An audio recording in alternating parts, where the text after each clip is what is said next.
आज पूरा देश निशब्द है, स्तब्ध है। भविष्य को लेकर के बातें और इतिहास की पड़ताल हो रही है। इससे पहले भी दुनिया ने कई बड़े बड़े विमान हादसे देखे हैं। आज सुनाते हैं आपको 5 सबसे बड़े प्लेन क्रैशेस की कहानी। पहला हादसा टेनेरिफ एयरपोर्ट पर हुआ था। 27 मार्च 1977 का दिन था। इतिहास के सबसे भयावह प्लेन हादसे का गवाह बना ये दिन। 2 बोइंग 747 प्लेन एक ही रनवे पर आमने सामने आ गए।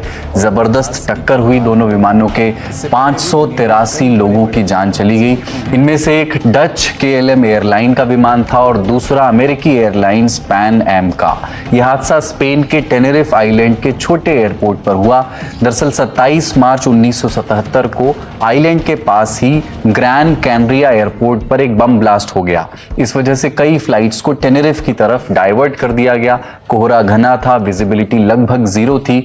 अमेरिकी प्लेन को रनवे से हटकर टैक्सी वे पर इंतजार करने को कहा गया। विजिबिलिटी कम होने के कारण पैन एम फ्लाइट धीरे धीरे टैक्सी वे की तरफ बढ़ रही थी। इसी बीच KLM फ्लाइट के कैप्टन को लगा कि उन्हें उड़ान भरने की इजाजत मिल चुकी है, पर ऐसा था नहीं। बिना परमिशन के KLM की फ्लाइट ने टेक ऑफ करना शुरू किया, जबकि पैन एम की फ्लाइट अभी रनवे पर ही थी। नतीजा, दोनों विमानों की जोरदार टक्कर हुई और सैकड़ों लोगों की जान चली गई। इसे इंसानी भूल और कम्युनिकेशन फेल्योर का क्लासिक केस माना जाता है। दूसरा बड़ा हादसा जापान एयरलाइंस की फ्लाइट 123 से जुड़ा हुआ। 12 अगस्त 1985 को जापान एयरलाइंस की फ्लाइट 123 ने टोक्यो से ओसाका के लिए टेक ऑफ किया। फ्लाइट में 509 पैसेंजर्स और 15 क्रू मेंबर सवार थे।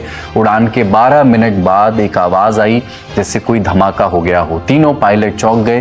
वो कुछ समझ पाते तभी एक और आवाज़ आई। पायलट्स ने इंजन चेक किया, वो भी सही सलामत था। तभी कॉकपिट में अलार्म बजने लगा। ये एयर डीकम्प्रेशर का अलार्म था। दरअसल जो पहला धमाका हुआ उससे प्लेन में छेद हो गया। दूसरी आवाज़ तब आई जब प्लेन की टेल टूट करके अलग हो गई। छेद होने की वजह से अंदर का एयर प्रेशर धीरे धीरे गड़बड़ाता चला गया और पूरा कंट्रोल सिस्टम ठप हो गया। पायलट्स ने विमान को करीब 30 मिनट तक हवा में बनाए रखा। अंत में प्लेन अनियंत्रित होकर के एक पहाड़ से जा टकराया, जिसके बाद 520 लोगों की मौत हो गई। हादसे से 7 साल पहले भी प्लेन की टेल में कुछ दिक्कत आई थी। उस समय ढंग से इसकी मरम्मत नहीं की गई थी। इसी लापरवाही की वजह से यह हादसा हुआ। तीसरा बड़ा हादसा भारत में ही हुआ था। Charkhi Dadri mid air collision. 12 नवंबर 1996 दिल्ली से 90 किलोमीटर दूर चरखी दादरी के आसमान में 2 विमानों की टक्कर हो गई। देखते ही देखते दोनों विमान मलबे में तब्दील हो गए। एक सऊदी अरब एयरलाइंस का बोइंग 747 था और दूसरा कजाकिस्तान एयरलाइंस का इल्यूशन 76 चार्टर प्लेन। इस टक्कर में 349 लोगों की मौत हो गई। हादसा हुआ कैसे? ATC ने दोनों प्लेन्स को अलग अलग ऊंचाई पर रखने के निर्देश दिए थे ताकि टक्कर ना हो। सऊदी फ्लाइट ने दिल्ली से उड़ान भरी और उसे 14,000 फीट की ऊंचाई पर जाना था।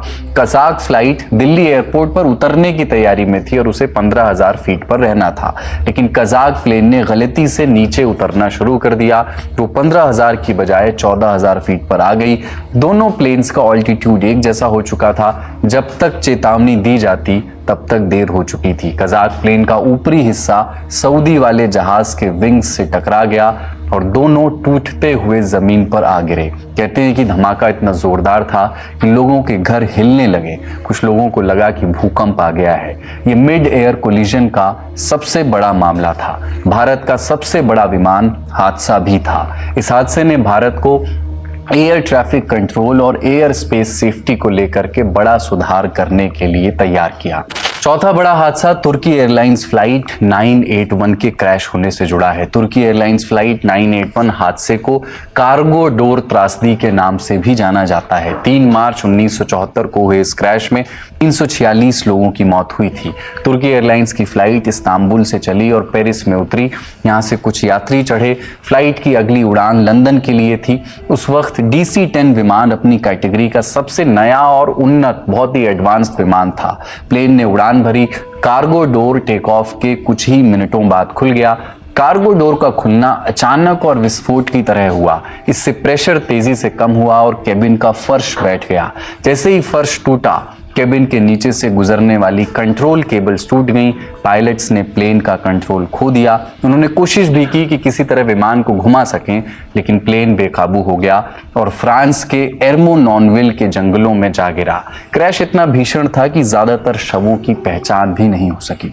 पांचवा बड़ा हादसा एम्परर कनिष्क क्रैश। 23 जून 1985 को कनाडा के मॉन्ट्रियल एयरपोर्ट से एयर इंडिया की फ्लाइट 182 यानी सम्राट कनिष्क ने उड़ान भरी। ये बोइंग 747 एयरक्राफ्ट था। इस फ्लाइट का डेस्टिनेशन था मुंबई, लेकिन बीच में फ्लाइट को लंदन में हॉल्ट लेना था, इसलिए फ्लाइट आयरलैंड के एयर स्पेस में एंटर हुई। आयरिश कोस्ट के करीब 200 मील की दूरी पर अचानक रडार से ये प्लेन गायब हो गया। दरअसल प्लेन 31,000 फीट की ऊंचाई से सीधा अटलांटिक महासागर में जा गिरा। इसका कारण था फ्लाइट में हुआ बम विस्फोट। 329 लोगों की जान इसमें गई, इसमें 82 बच्चे और 4 नवजात भी शामिल थे। यहाँ से करीब 1000 मील दूर टोक्यो के एयरपोर्ट पर उसी दिन एक और घटना हुई। इस प्लेन हादसे से करीब 1 घंटे पहले ही टोक्यो में बैगेज एरिया में एक बम फटा और 2 लोगों की जान चली गई। जब तहकीकात शुरू हुई तब किसी ने सोचा भी नहीं था कि इन दोनों हादसों का आपस में गहरा कनेक्शन था। बाद में पता चला कि साजिश का निशाना था भारत और साजिश को अंजाम दिया था आतंकी संगठन बब्बर खालसा ने। ये थे इतिहास के सबसे भयावह प्लेन क्रैश के मामले। हम ये उम्मीद करते हैं कि ये हादसे हमको फिर कभी देखने को ना मिले। इस वीडियो में इतना ही। ये जानकारी आपके लिए जुटाई